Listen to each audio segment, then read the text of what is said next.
दोस्तों एक अनोखा सवाल है आज। सोचो कि एक फिल्म है, एक विलेन है और फिल्म में दिखाया जा रहा है कि इस विलेन को नया भारत के द्वारा खत्म किया गया है। ये नया भारत आतंक के जख्म को नहीं सहता।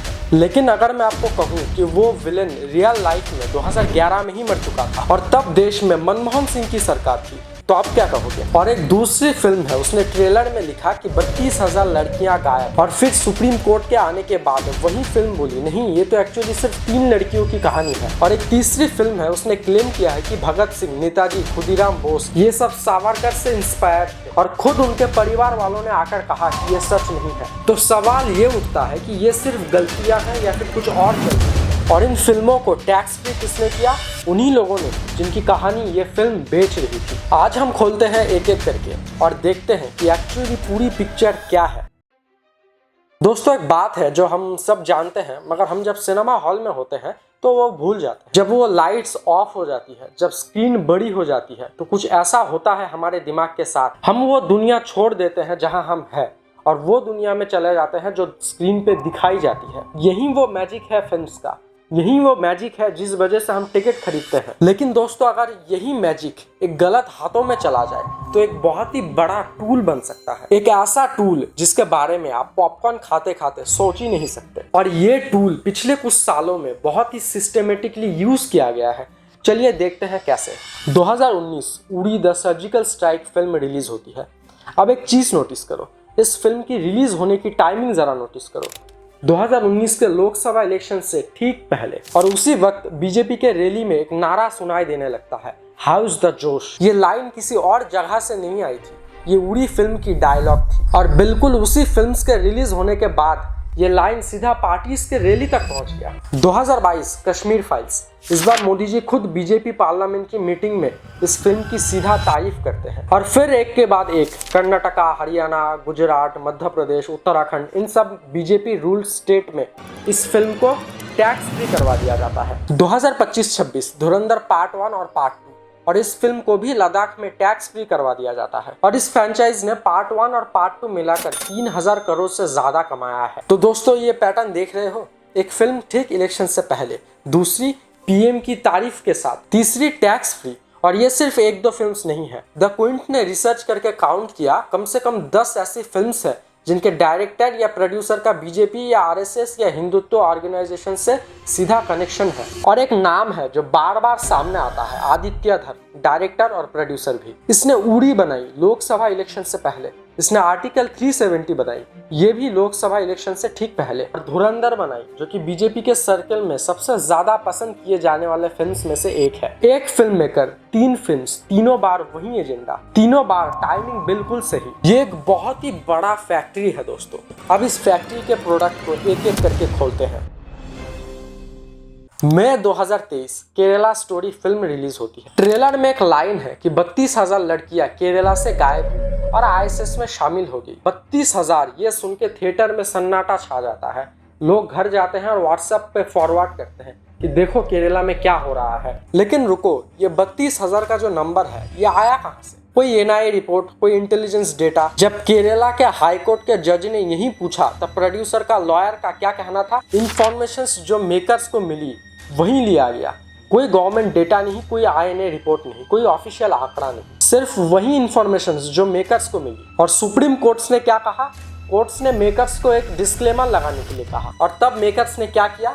तब मेकर्स ने 32,000 का जो नंबर है वो हटा दिया और एक नई टैगलाइन लगा दी कि सिर्फ 3 लड़कियों की कहानी, यानी 32,000 से डायरेक्ट 3। दोस्तों एक पल के लिए सोचते हैं कि एक आदमी एक भारी रैली में खड़ा होकर कह दे कि इस मोहल्ले में 32,000 चोर रह रहे हैं। फिर लोग डर जाते हैं, पड़ोसियों को शक की नजर से देखते हैं और फिर बाद में वो आदमी कहता है नहीं सॉरी, वो सिर्फ तीन चोर है, सिर्फ 3। तो क्या इससे उस मोहल्ले वाले में जो डर, जो नफरत बैठ गई, वो वापस जाएगी? नहीं। और यही एग्जैक्टली इस फिल्म के साथ भी हुआ। फिल्म रिलीज हुई और डैमेज शुरू हो गया। मैं भी ये मानता हूँ कि हर मुसलमान आतंकवादी नहीं होता है, लेकिन हर आतंकवादी उसी मजहब से क्यों आता है, ये भी मेरे समझ से परे है। अब जो वर्ग कह रहे हैं इसको बाइकआउट करने का, उनको वो हिंदुस्तानी नहीं है। वो हिंदुस्तानी नहीं, वो इस्लामिक टेरर है, इस्लामिक टेरर। मैं खुद बेटी का बाप हूँ, मुझे अपनी बेटी से कहते हुए शर्म आ रही, लेकिन फिल्म जरूर देखनी चाहिए। वो इस्लामिक टेरर ये चाहता ही नहीं कि हमारी अंदर की रणनीति बाहर आए।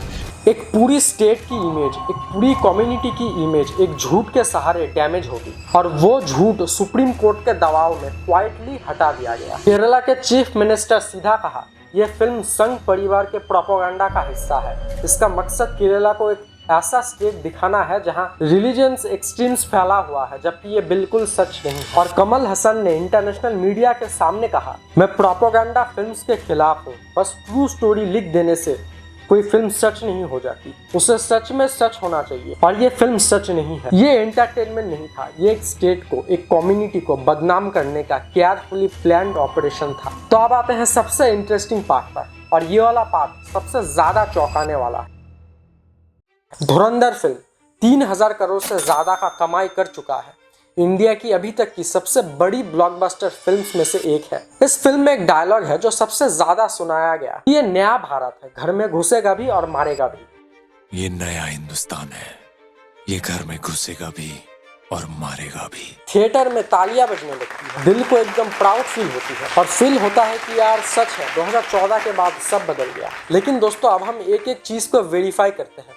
फिल्म में 3 बड़े विलेंस हैं जिन्हें ये नया भारत मार देते हैं। वैसा आपको जो मैं अभी दिखाने जा रहा हूँ इसमें सिर्फ 3 विलेन सूट नहीं करता, और भी कई सारे विलेंस हैं, मगर मैं सबसे बड़े 3 विलेंस का ही नाम ले लेता हूँ। पहला, मेजर इकबाल, अर्जुन रामपाल वाला कैरेक्टर। फिल्म में ये सबसे बड़ा और सबसे खतरनाक विलेन है। नया भारत उसे खत्म कर देता है फिल्म में। लेकिन सवाल ये है कि रियल लाइफ में ये आदमी कौन था। रियल लाइफ में ये आदमी था इलियास कश्मीरी, अल क्वायदा के बहुत ही बड़ा कमांडर। और ये बात अमेरिका ने खुद कहा है। अब चेक करते हैं कि ये आदमी मारा कब गया। ये आदमी मारा जाता है 3 जून 2011 को अमेरिका के ड्रोन अटैक के द्वारा। और 2011 में इंडिया के प्राइम मिनिस्टर कौन थे? मनमोहन सिंह। तो ये नया भारत ने उसे खत्म किया या फिर अमेरिका के ड्रोन ने उसे खत्म किया, वो भी मनमोहन सिंह के टाइम में। दूसरी, एसपी चौधरी असलम, संजय दत्त वाला कैरेक्टर। फिल्म में इस आदमी को नया भारत के द्वारा खत्म किया जाता है, लेकिन रियल लाइफ में ये आदमी कब मारा गया? रियल लाइफ में ये आदमी 9 जनवरी 2014 में मारा गया। पाकिस्तानी तालिबान ने कराची में इनको मारा। और मोदी जी पीएम कब बने? 14 मई 2014 को। मतलब एसपी असलम भी यूपीए के सरकार के टाइम में पाकिस्तान के तालिबान के हाथों खत्म हो चुके थे। इसमें नया भारत का कोई हाथ नहीं था। और तीसरा, दाऊद इब्राहिम। फिल्म में इनको बड़े सांप कह के कहा जाता है, सीक्वल्स में नाम एक्सपोज हुआ था। और रियल लाइफ में आज भी जिंदा है, आज भी पाकिस्तान में बैठे हैं 2026 में भी। तो दोस्तों 3 विलेन, 3 क्लेम्स। पहला, अमेरिका ने मारा मनमोहन सिंह के टाइम में। दूसरा, पाकिस्तान के तालिबान ने मारा यूपीए के आखिरी साल में। और तीसरा, आज भी पाकिस्तान में जिंदा है। और क्रेडिट किसको दिया गया? नया भारत। और दोस्तों एक और चीज है जो जेन्युइनली हैरान करने वाली है। फिल्म में एक सीन है कि मेजर इकबाल पाकिस्तान में बैठा है और 2023 में आतिक अहमद का डेथ का लाइव वीडियो देख रहा है। मतलब क्या ही पीक डिटेलिंग किया गया है, जरा देख लो। 2023 में आतिक अहमद मारा गया और इलियास कश्मीरी, जिस पर मेजर इकबाल बेस्ड था, वो 2011 में ही मर चुका था। मतलब मेजर इकबाल अपना रियल डेथ के 12 साल बाद एक मर्डर का लाइव वीडियो देख रहा है। इतनी बड़ी फिल्म, 250 करोड़ के बजट में बनी फिल्म, और एक मरा हुआ कैरेक्टर को 12 साल बाद ये जिंदा कर दे रहे हैं। देखो आपको तो पता ही होगा कि ये गलती नहीं है, ये है पीक डिटेलिंग। मतलब आदित्य धर चाटने में इतना बिजी हो गया कि फैक्ट चेक करना ही भूल गया। और दोस्तों ये चाटुकार किस हद तक प्रोपेगेंडा फैला सकता है, जरा देखो। फिल्म में ये बार बार दिखाया जाता है कि 2014 के पहले जो जवान होते थे वो लोग डरते थे, उनके हाथ बंधे हुए रहते थे, यानी गवर्नमेंट डरते थे तब और नेता रोकते थे। लेकिन अगर हम अपने ही हिस्ट्री को याद करें तो ये प्रूफ हो जाता है कि ये कितना बड़ा झूठ है। 1999 कारगिल वार में वाजपेयी की सरकार में हमारे जवानों ने पहाड़ों पर अपनी जान देकर कारगिल वापस किया। क्या आदित्य धर के हिसाब से हाथ बंधे हुए थे तब? 1971 बांग्लादेश की लिबरेशन वार, इंदिरा गांधी की सरकार, सिर्फ 13 दिन में हमारे जवानों ने एक पूरा देश आजाद करवा दिया और बांग्लादेश बन गया। क्या उस वक्त भी जवानों के हाथ बंधे हुए थे? 93,000 पाकिस्तानी सोल्जर्स ने सरेंडर किया। वर्ल्ड हिस्ट्री का सबसे बड़ा मिलिट्री सरेंडर्स में से एक हमारे जवानों ने ये करके दिखाया था। क्या तब भी हाथ बंधे हुए थे? इंडियन आर्मी के हाथ कभी भी बंधे हुए नहीं थे, वो हमेशा इस देश के शान रहे हैं और ये बात किसी भी दौर में सच थी। फिल्म में ये झूठ सिर्फ इसलिए दिखाया गया क्योंकि 2014 के बाद का क्रेडिट सिर्फ एक आदमी को दिया जाए। मुझे क्रेडिट नहीं चाहिए।